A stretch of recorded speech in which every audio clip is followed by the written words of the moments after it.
मैंने एक video upload किया था, चतुर लोग विषैले लोगों से कैसे निपटते हैं। हजारों लोगों ने मुझे लिखा, बहुत मदद मिली, लेकिन कुछ कमेंट्स मेरी रूह तक उतर गए।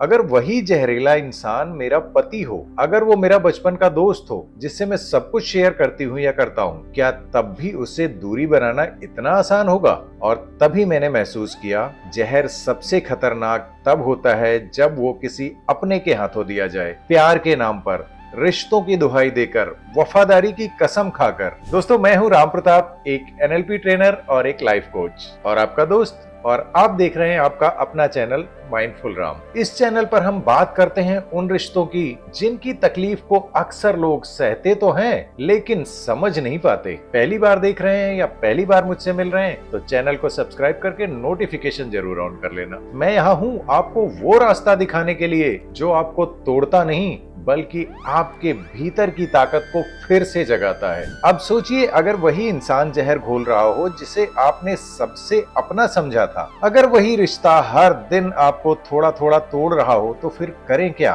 कहना आसान है, लीव देम, लेकिन जो लोग वाकई ऐसे रिश्तों में हैं वो जानते हैं। जाना अगर इतना आसान होता तो लोग इतने सालों तक बर्दाश्त क्यों करते? आज हम उसी सफर पर निकलेंगे जहां जवाब सिर्फ छोड़ दो नहीं, बल्कि खुद को वापस लाने का तरीका है। हार्वर्ड यूनिवर्सिटी की एक स्टडी बताती है, अगर आप 10 साल तक किसी टॉक्सिक रिश्ते में रहते हैं तो डिप्रेशन और एंजाइटी का रिस्क 35% तक बढ़ जाता है। लेकिन सबसे बड़ा नुकसान आपकी खुद की कीमत, सेल्फ वर्थ। और दिक्कत ये है, हम में से ज्यादातर लोग उस रिश्ते को टॉक्सिक मानने से भी डरते हैं, क्योंकि सामने वाला पति है, पत्नी है, बचपन का दोस्त है या फिर माँ बाप। टॉक्सिक लोग हमेशा चिल्लाते नहीं हैं। कुछ लोग आपको गिल्ट देकर कंट्रोल करते हैं, कुछ आपको धीरे धीरे सब रिश्तों से अलग कर देते हैं ताकि आप सिर्फ उनके मोहताज रह जाएं। एनएलपी कहता है, ऐसे लोग आपके बिलीफ सिस्टम को मैनिपुलेट करते हैं। वो आपकी सोच पर शक करवाते हैं, आपकी आवाज को काटते हैं, आपको खुद पर भरोसा करना भुला देते हैं।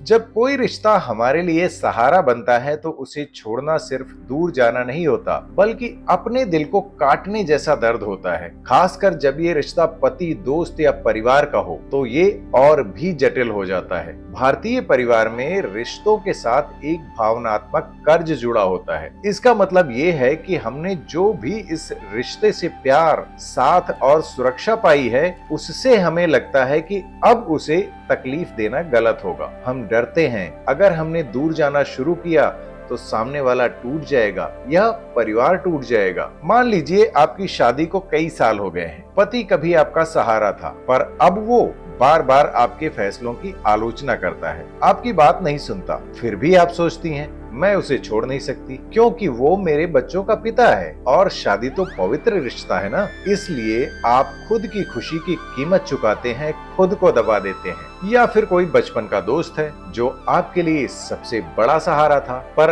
अब वो आपके ऊपर अनजाने में कंट्रोल करने लगा है, आपके दोस्तों से बात करने पर जलता है। आप सोचते हैं, हम साथ बड़े हुए हैं, दोस्ती में तो ये सब सहना पड़ता है। तो आप अपनी खुशियों के लिए भी दुविधा महसूस करते हैं। परिवार में माता पिता या सास ससुर हो सकते हैं जो दिखावा तो प्यार का करते हैं, पर हर छोटे बड़े फैसलों में टोकते रहते हैं। आपकी भावनाओं को समझते नहीं, पर आप सोचते हैं ये तो हमारा फर्ज है, इन्हें दुख नहीं देना चाहिए। इन सब में सबसे बड़ी वजह होती है भावनात्मक कर्ज, जिसे हम अक्सर नहीं समझ पाते, लेकिन ये हमारी सोच और फैसलों को इतना प्रभावित करता है कि हम खुद को दर्द में ही रहने देते हैं। पर सवाल ये उठता है, क्या खुद को रोज रोज तोड़ते रहना, झेलते रहना वफादारी है? क्या आपकी खुशी और मानसिक शांति से बड़ा कोई फर्ज नहीं? कभी कभी रिश्तों की ये जंजीरें हमें अपनी जिंदगी का सबसे बड़ा दुश्मन बना देती हैं। इसलिए समझना जरूरी है कि हम अपनी भावनाओं का भी सम्मान करना सीखें। खुद को प्राथमिकता देना कोई सेल्फिशनेस नहीं है, बल्कि जरूरी सेल्फ रिस्पेक्ट है।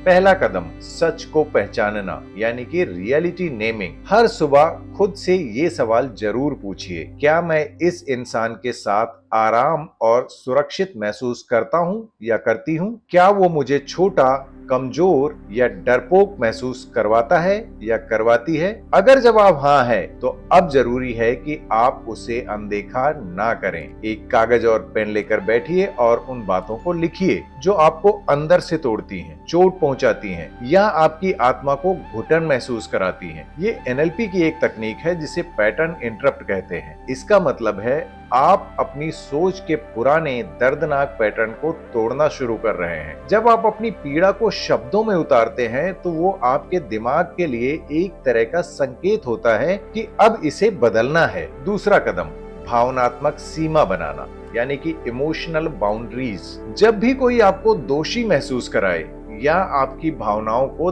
दबाने की कोशिश करे, तो अपने आप से पूछिए, क्या ये भावनाएं सच में मेरी हैं या मुझ पर थोपी गई हैं? ये समझना बहुत जरूरी है, क्योंकि जहरीले रिश्तों में अक्सर लोग आपकी भावनाओं को मैनिपुलेट करते हैं। उदाहरण के लिए, अगर कोई बार बार कहता है तुम बुरी हो, तो आपका दिल डर जाता है और आप खुद को ही गलत मानने लगते हैं। लेकिन जब आप इस सवाल को पूछते हैं, तो खुद आप अपने आप को ये बता पाते हैं कि ये भावना आपकी नहीं है, बल्कि उस इंसान की मानसिक चाल है। इससे आपको अपनी भावनात्मक ताकत वापस पाने में मदद मिलती है। तीसरा कदम, चुप्पी में शक्ति, साइलेंट पावर टेक्निक। टॉक्सिक इंसान से लड़ना या बहस करना अक्सर और ज्यादा तनाव और दर्द लाता है। इसलिए जरूरी है कि आप अपनी अंदर की शांति को पहचानें। जब कोई आपको नीचा दिखाने की कोशिश करे, तो जवाब देने के बजाय चुप रहना सीखिए। ये चुप्पी आपकी सबसे बड़ी ताकत होगी, क्योंकि जब आप उसकी चालों को समझ जाते हैं और प्रतिक्रिया नहीं देते, तो वो असहज हो जाता है। आपका ये शांत रहना उसकी गंदी मानसिक चालों को तोड़ देता है और आप अपनी शांति, आत्मसम्मान और नियंत्रण बनाए रखते हैं। चौथा कदम, खुद से प्यार करना शुरू करें। सेल्फ लव प्रैक्टिस करें। हर दिन खुद को ये याद दिलाइए, मैं अपनी खुशी और सम्मान की हकदार हूँ या का हकदार हूँ। अपनी अच्छी खासी आदतों, शौकों और खुशियों में समय बिताइए। जब आप खुद से प्यार करना सीख जाते हैं, तो कोई भी टॉक्सिक रिश्ता आपकी आत्मा को उतना नहीं हिला पाता। खुद से प्यार ही आपको उस जहर से बाहर निकालने का इम्पोर्टेंट कदम है। पांचवा कदम, मदद लेना सीखें। Seek support. टॉक्सिक रिश्ते में फंसे लोग अक्सर अकेलापन महसूस करते हैं, इसलिए किसी भरोसेमंद दोस्त, परिवार का कोई सदस्य या कोई काउंसलर से बात करना बहुत जरूरी बन जाता है। किसी के साथ अपनी बात साझा करना ही सबसे पहला और सबसे बड़ा कदम होता है हीलिंग की ओर। आप अकेले नहीं हैं और मदद लेना कमजोरी नहीं बल्कि समझदारी है। आपके पास एक ऑप्शन और भी है, आप हमारी फ्री एनएलपी क्लास भी ज्वाइन कर सकते हैं, हर संडे को लाइव यूट्यूब पर 11 बजे। उसके लिए आपको केवल चैनल सब्सक्राइब करके नोटिफिकेशन ऑन करना है। छठवां कदम, छोटे छोटे कदम उठाना। आपको सब कुछ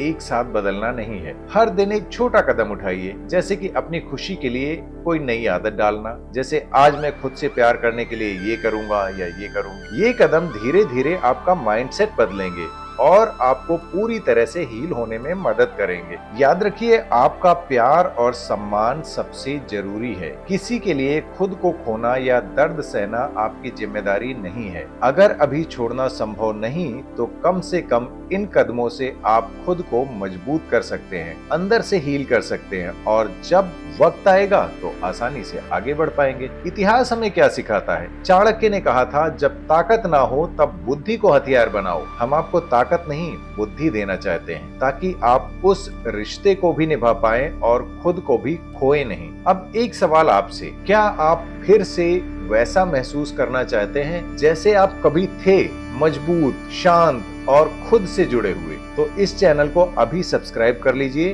क्योंकि हर रोज हम ऐसी ही एनएलपी, साइकोलॉजी और रियल रिलेशनशिप विजडम की बातें लाते हैं, जो सिर्फ समझाती नहीं बल्कि आपको भीतर से बदलती है। और अगर आप अपनी जिंदगी में हर रिश्ते को बेहतर बनाना चाहते हैं, करियर में अटकना नहीं चाहते, आगे बढ़ना चाहते हैं, सेहत अच्छी रखना चाहते हैं, आत्मविश्वास और समाज में अपनी जगह मजबूत बनाना चाहते हैं, तो मैं आपको दिल से इनवाइट करता हूं मेरी एक बेहद खास, पूरी तरह से फ्री एनएलपी क्लास में। हर रविवार सुबह 11 बजे यूट्यूब पर लाइव बिल्कुल मुफ्त। और याद रखिए, ये कोई मोटिवेशनल भाषण नहीं होता है, ये एक ऐसा अनुभव है जहां आप खुद को समझना, अपने पुराने घावों को भरना और अपने दिमाग के पैटर्न्स को रीवायर करना सीखेंगे। बस एक बार जुड़िए और देखिए कैसे धीरे धीरे आपकी सोच, आपके रिश्ते और आपकी जिंदगी बदलने लगती है। तो याद रखिए, अगला रविवार सुबह 11 बजे YouTube लाइव, मैं वहीं आपका इंतजार करूंगा।